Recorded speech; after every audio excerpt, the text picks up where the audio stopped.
अभी नेक्स्ट जो कंसेप्ट हम लोग देख रहे हैं यहाँ पे वो है माइक्रो इकोनॉमिक। माइक्रोस्कोप देखा है कभी? Microscope, yes ma'am. माइक्रोस्कोप के हम लोग क्या देखते हैं? एकदम छोटी से छोटी चीज देखते हैं ना। Yes ma'am. Yes, that is same micro economics with. हम लोग इकोनॉमिक स्टडी करते समय छोटे से छोटे चीज का जब स्टडी करते हैं ना, तब उसे बोलते हैं माइक्रो इकोनॉमिक्स। ओके। तो यस ये मैम। ग्रीक वर्ड से माइक्रोस, ये ग्रीक वर्ड से लिया गया है। ये आपको ऑब्जेक्टिव में पूछते हैं।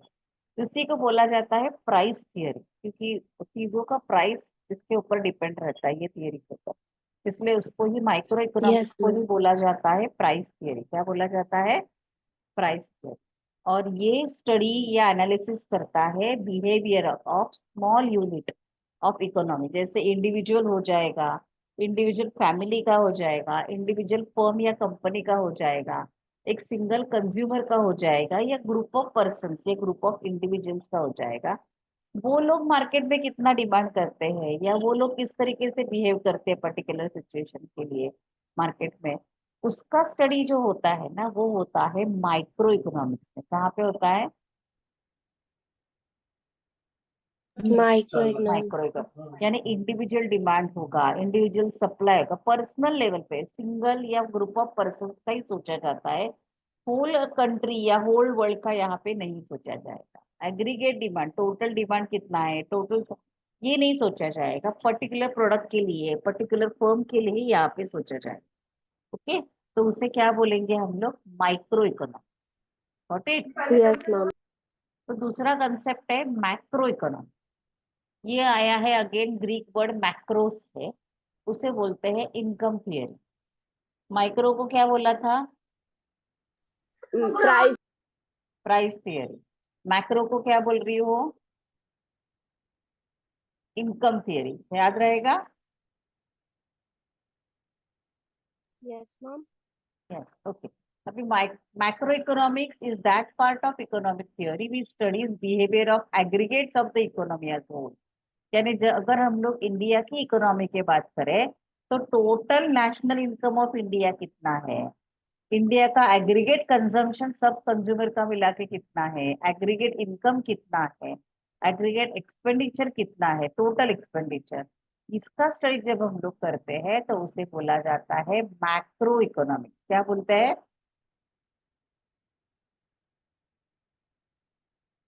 मैक्रो। मेरा आवाज आ रहा है ना?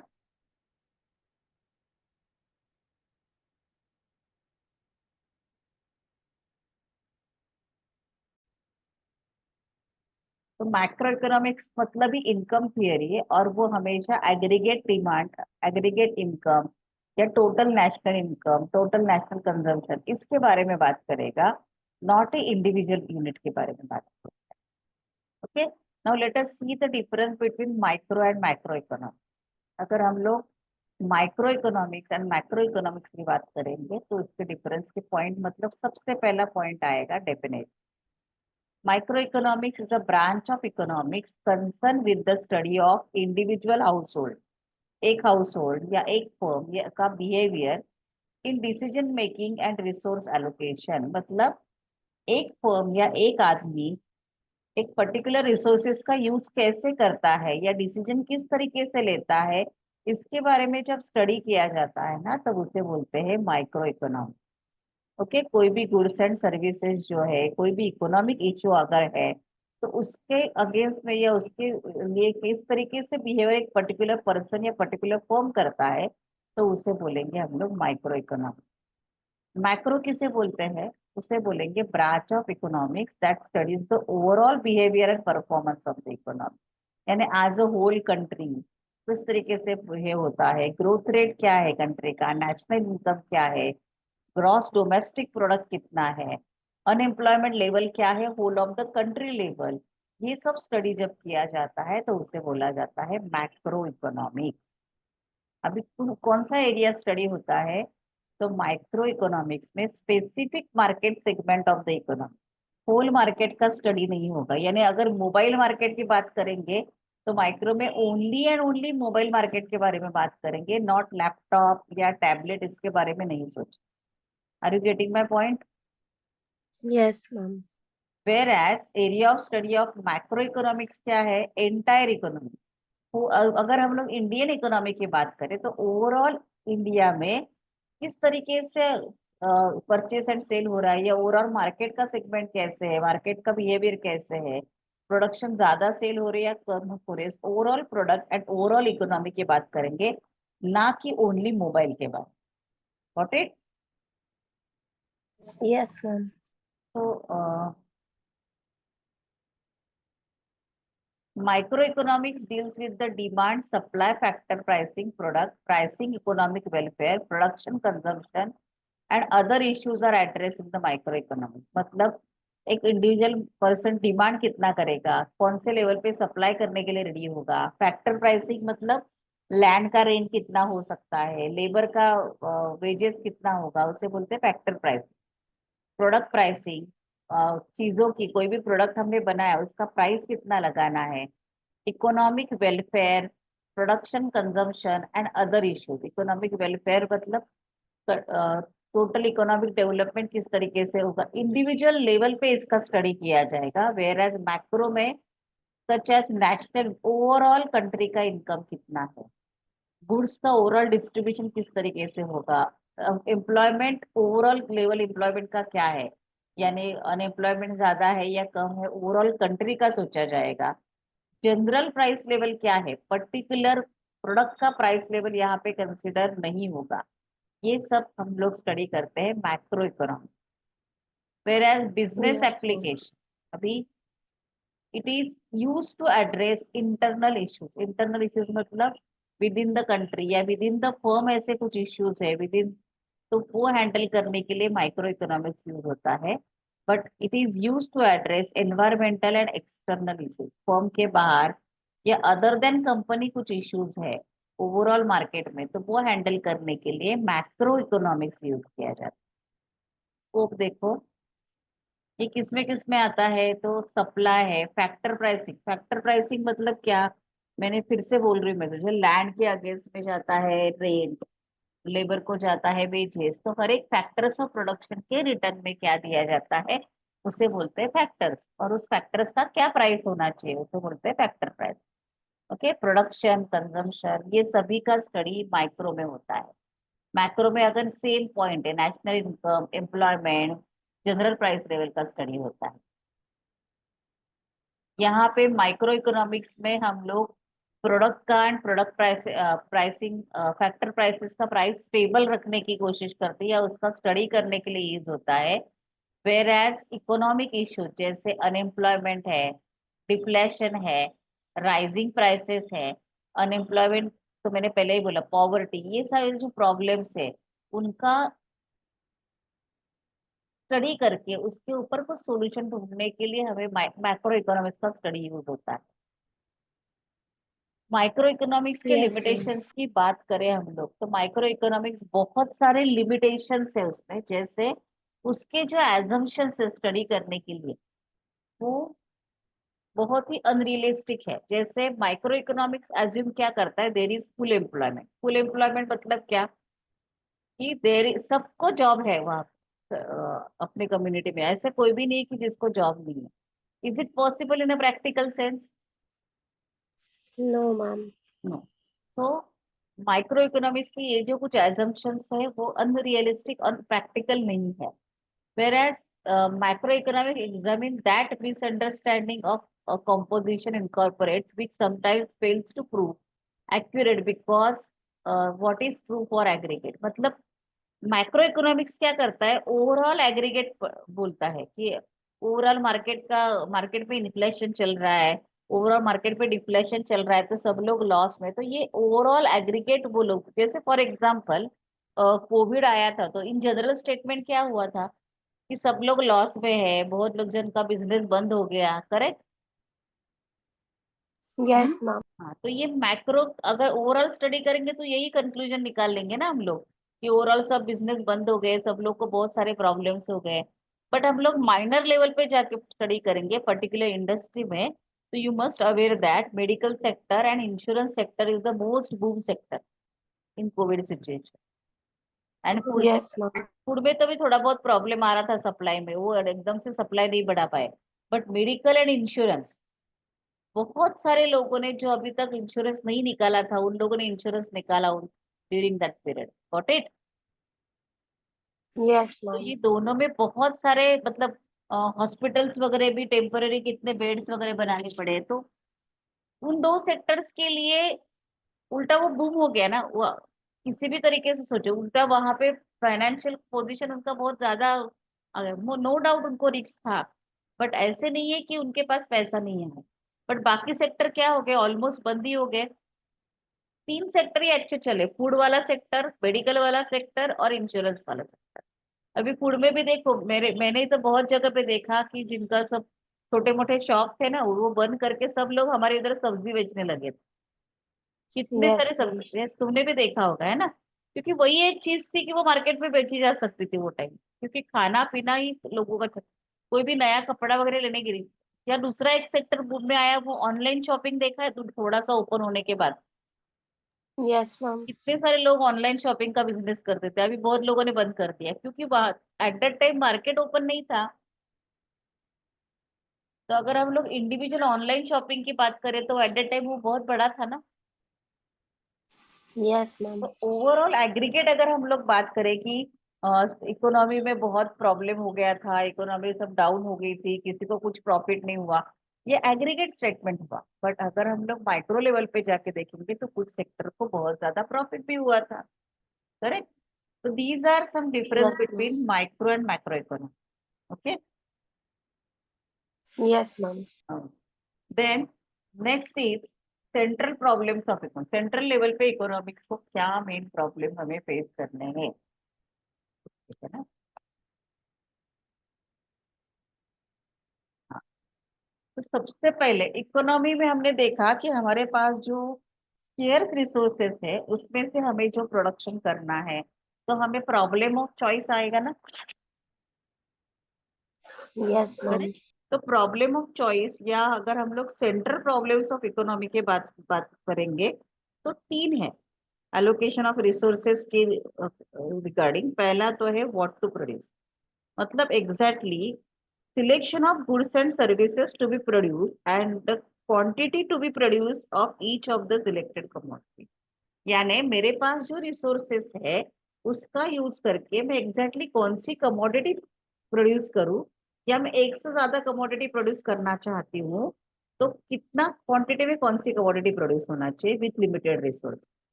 Are you getting my point? Yes, ma'am. जैसे फॉर एग्जाम्पल मेरे पास शुगर केन है, शुगर केन से क्या बनता है Ma'am, sugar. और क्या बनता है? Jaggery. जैगरी। Jaggery. तो मेरे पास जो लिमिटेड शुगर केन है उससे मैं डिसाइड करूंगी what product I have to prepare, whether to prepare sugar और जैगरी, और if I am going to prepare both the sugar and jaggery, कितना शुगर बनाऊं और कितना जैगरी बनाऊं। Got it? Yes, ma'am. तो ये हो गया व्हाट टू प्रोड्यूस। ओके, समझ में आ रहा है? Yes, ma'am. Okay, then the problem what to produce has two aspects: what possible commodities to produce and how much to produce। मतलब मेरे पास जो रॉ मटेरियल अवेलेबल है, okay, which with consumer goods and which the capital goods, तो कौन से which possible commodities to produce, तो उसमें से मुझे क्या प्रोड्यूस करना पॉसिबल है, whether to produce consumer goods और capital goods. Now are you aware about the consumer goods and capital goods? Ma'am, consumer goods पता है, capital goods भूल कंज्यूमर गई. गुड्स मतलब हम लोग डे टू डे जो कंज्यूम करते हैं वो कंज्यूमर गुड्स, जैसे राइस, चावल, क्लोथ्स वगैरह वो, राइट? तो हमें ये दो Yes, चीजें मालूम होनी चाहिए। अभी कैपिटल गुड्स में क्या आता है, जिसका यूज करके हम लोग नया प्रोडक्शन करते हैं उसे बोलते हैं कैपिटल गुड्स। जैसे मशीनरी है, बिल्डिंग है, इक्विपमेंट है, जिसका यूज करके हमें क्या कर सकता है, हम लोग नए प्रोडक्शन निकाल सकते हैं। तो ये दो टाइप के गुड्स हो गए, बराबर? yes, ma'am. तो अभी सेम वे, मतलब इकोनॉमी में दो चॉइस करने पड़ते हैं, एक तो या तो कंज्यूमर गुड्स प्रोड्यूस करो या कैपिटल गुड्स, ये चॉइस हो सकता है। दूसरा, economy has to make choice between civil goods जैसे bread butter etcetera and war goods guns tanks etcetera. यानी इकोनॉमी मतलब इकोनॉमी के पास अगर पैसा है कंट्री के पास पैसा है तो वो civil goods and war goods ऐसे दो टाइप में वो चूज कर सकते हैं। सिविल गुड्स मतलब क्या, लोगों के लिए खाने पीने का खर्चा, ब्रेड बटर वगैरह, है ना, फूड ग्रेन्स पे Yes, खर्चा। ma'am. एंड वॉर गुड्स मतलब वॉर में जो इक्विपमेंट चाहिए वो, यानी अगर किसी भी कंट्री के इकोनॉमी में अगर वॉर पे ज्यादा पैसा खर्चा किया तो उनके सिविलियंस को पैसा कम पड़ेगा ना। Yes, ma'am. अगर तुम देखोगे, अभी मैं प्रैक्टिकली ओपनली नाम नहीं ले सकती किसी कंट्री का, बट जो कंट्रीज में वॉर चल रहे, जो कंट्रीज में आज के दिन में वॉर चल रहे, अगर उनका सिविल लाइफ देखो तो वो बहुत ज्यादा डिस्टर्ब रहता है। क्यों? All the ma'am resources of क्योंकि सारा government are, production yes, ma'am उनके जो सारा resources, production war time.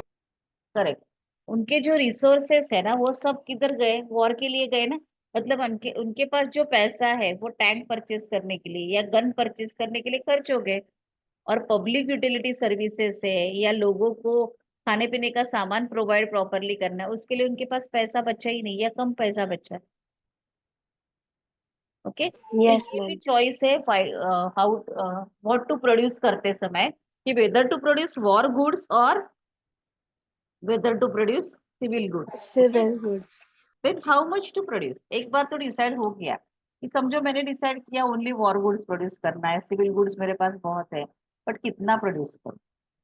Suppose मैंने डिसाइड किया दोनों थोड़ा थोड़ा प्रोड्यूस करना है, तो कितना प्रोड्यूस करूं, कितने क्वांटिटी में प्रोड्यूस करना चाहिए, क्योंकि मेरे पास रिसोर्सेस कैसे है, शेयर और लिमिटेड है, करेक्ट। Yes, ma'am. हाँ, तो मैं अगर एक रिसोर्सेस वॉर के लिए यूज करती हूँ तो मेरे पास सिविल गुड्स के लिए रिसोर्सेस कम बचेंगे। तो I have to decide whether to produce war goods ज्यादा प्रोड्यूस करना है, ये कि how much to produce in quantity, exactly मुझे कितना क्वांटिटी प्रोड्यूस करना चाहिए, ये एक प्रॉब्लम। पहला प्रॉब्लम समझा, how to produce, sorry what to produce. Yes, ma'am. अभी दूसरा प्रॉब्लम है how to produce. How to produce मतलब जो मैंने डिसाइड किया है प्रोड्यूस करना वो कैसे प्रोड्यूस करें। एक तो है लेबर इंटेंसिव टेक्निक्स और दूसरा है capital intensive techniques. Are you aware about this two techniques? थोड़ा थोड़ा मैम। लेबर इंटेंसिव क्या होता है, जहां पे वर्कर्स का यूज ज्यादा होता है एंड मशीनरी का यूज कम होता है, यानी ह्यूमन बींग्स का यूज ज्यादा है और वर्कर्स ये मशीन का यूज कम है, उससे बोलते हैं labour intensive technique. Got it? Yes, ma'am. और कैपिटल इंटेंसिव ने मशीनरी का यूज ज्यादा है और लेबर का यूज क्या है, कम है। एक सिंपल और सोबर एग्जांपल देती हूँ, जहाँ पे लेबर एम्पल अवेलेबल है, मतलब जैसे इंडिया जैसे कंट्री है जहाँ पे लेबर यानी ह्यूमन बींग्स बहुत अवेलेबल है, तो हमें कौन सी टेक्निक यूज करनी चाहिए, Labor intensive. Labour intensive. तुमने वो कचरा उठाने की कोई गाड़ी देखी है हमारे यहाँ पे? Yes, ma'am. हाँ, वो वहां पे कौन उठाने के लिए आते हैं? एक ड्राइवर रहता है गाड़ी का और दो तीन पर्सन साथ में आते हैं ना, जो अगर कचरा कुछ है तो उसको बैग को उठा के वो गाड़ी में डालते हैं, देखा है कभी? Yes, ma'am. अभी तक हमारे उधर वो ऑटोमेटिक मशीन बहुत कम जगह पे आए हैं। वही अगर आप Yes, ma'am. फॉरेन कंट्रीज में देखोगे, अमेरिका वगैरह में या वेस्टर्न कंट्रीज में देखोगे ना, तो वहां पे जस्ट वो डस्टबिन है बड़ा सा, उधर वो पर्टिकुलर टाइप के डस्टबिन ही यूज होते हैं, वो घर के बाहर रखा जाता है। एक ही आदमी आता है जो वैन चलाते हुए आता है, ऑटोमेटिक मशीन रहता है उसको, ऑटोमेटिकली मशीन को वो बटन दबाएगा तो वो कचरे का डिब्बा उठा के ऑटोमेटिकली अपने गाड़ी में बकेट में डाल देगा। वो कचरा Yes, चढ़ाने ma'am. गाड़ी चलाने वाले को उसको हाथ लगाने की भी जरूरत नहीं। तो वो कौन सा एक मेथड यूज करते हैं, मशीन इंटेंसिव। Yes, ma'am. समझ में आ रहा है? तो हमारे पास तो इकोनॉमी को ये सोचना है कि हम लोग को या गवर्नमेंट को ये सोचना पड़ता है कि whether to use labour intensive technique और labour Oh, intensive machine intensive. Machine. Okay, अभी Yes, ma'am. तीसरा प्रॉब्लम है टू whom टू प्रोड्यूस, किसके लिए प्रोड्यूस करना है। टू whom टू प्रोड्यूस मतलब किसके लिए प्रोड्यूस करना है। ओके, अभी नॉर्मली क्या होता है, कि पहले कैसे होता था कि पहले ऑर्डर दिया जाता था और प्रोडक्शन निकल रहा था। अभी क्या करते हैं हम लोग, in anticipation of demand estimate करते हैं कि मेरे प्रोडक्ट का इतना डिमांड आएगा और पहले ही प्रोड्यूस करते हैं। तो distribution of production of goods and services among the individuals with in the economy, मतलब कौन से कैटेगरी के पीपल के लिए आप लोग प्रोड्यूस करने वाले, वो सोचना बहुत जरूरी है। मतलब whether you are going to produce for rich people और पुअर पीपल। एक सिंपल बात बताती हूँ, एक सर्विस प्रोवाइड इंडस्ट्री है, जैसे होटल इंडस्ट्री का ध्यान रखो। होटल वाले क्या बेचते हैं? Yes, ma'am. रूम्स रेंट पे देते हैं, जैसे लॉज वगैरह रहेंगे, राइट? या खाने पीने की भी व्यवस्था की जाती है होटल्स में या लॉज में, करेक्ट? Yes, ma'am. अभी मुझे ये बोलो कि जहाँ पे भगवान के ये रहते हैं, वहां पे 5 स्टार होटल ज्यादा रहते हैं या छोटे छोटे ऐसे जैसे हम लोग जिसको धर्मशाला बोलते हैं वो ज्यादा रहते हैं, या तो हम लोग मराठी में उसको भक्त निवास बोलते हैं, जो किधर किधर मैम? जहाँ पे भगवान का वास रहता है, जैसे अ, चारधाम यात्रा वगैरह लोग जाते हैं ना, Yes, ma'am. तो वहां पे अगर आप जाओगे तो वहां पे आपको 5 स्टार होटल मिलेंगे, या छोटे छोटे रहने के लिए अच्छे से घर, या कोई वो मंदिर की तरफ से ट्रस्ट कोई आपका व्यवस्था करता है?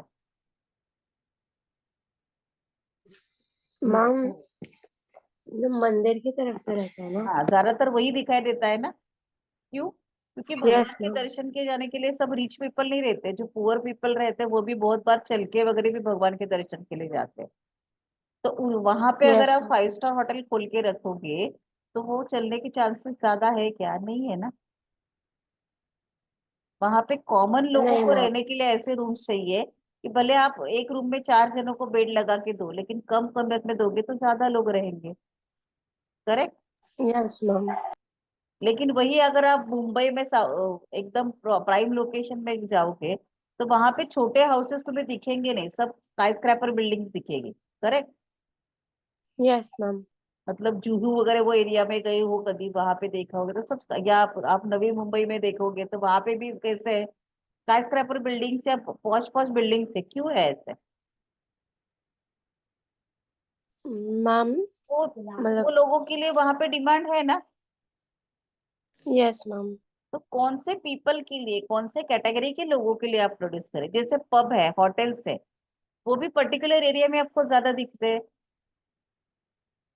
Yes, ma'am. ओके, जैसे अभी सिंपल सा एग्जांपल है, पब या होटल्स, या you may say that 5 star hotels, जहाँ पे मैं रहती हूँ डोंबिवली या कल्याण एरियाज में, वो बहुत कम दिखते हैं हमारे उधर है, बट एकदम स्टार लेवल के नहीं है, एकदम लोकल लेवल के हैं। अगर हमारे इधर के ठीक. बच्चों को कोई पॉश होटल से इसमें जाना है तो वो नवी मुंबई या बॉम्बे साइड जाएंगे। Are you getting my Yes, point? Ma'am. Because यहाँ Yes, पे अगर मैम. वो टाइप का क्लब वगैरह खोलेंगे तो उतना डिमांड अभी तक नहीं है। Yes, ma'am. Got it? तो टू होम टू प्रोड्यूस, तो हम लोग जो प्रोड्यूस कर रहे हैं तो वो सोचना है कि जो फर्म को ये करना है तो किसके लिए प्रोड्यूस करना है। ओके, तो इसमें देखो कैटेगराइज दो इसमें किया है, personal distribution and factorial distribution.